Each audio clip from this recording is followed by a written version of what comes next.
आदिशक्ति जगदम्बा की जननी के जननी तू हऊ जननी जनत के जयति जयति जयकार जग जननी जननी तू जोगिन के विषय के भोगिन के असभ कर जननी हमार जग जननी।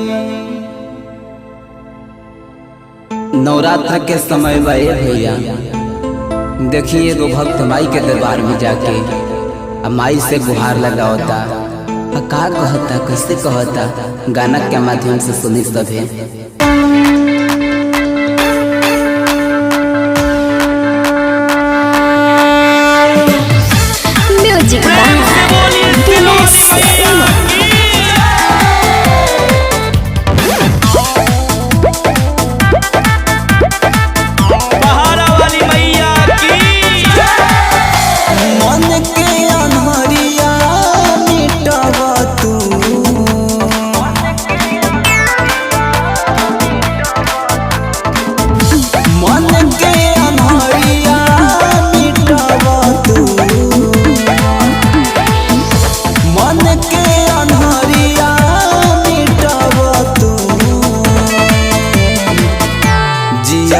जुरावा तू ए माई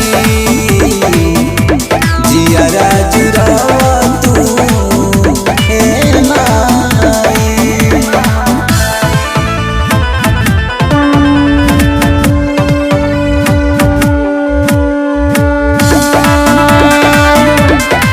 प्रेम से बोलिए सिरवाली मैया की। अधर्म के नाश करा थामला कटारिया, सेवकन में शक्ति भरा माई तू मयरिया।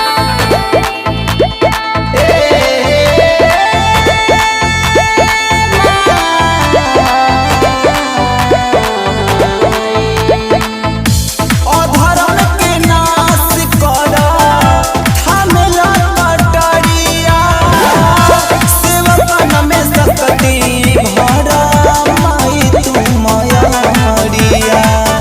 फेर से नजरिया फेरावा तू ए माई, फेर से नजरिया फेरावा तू जिया जुरावा तू ए माई जिया जुरावा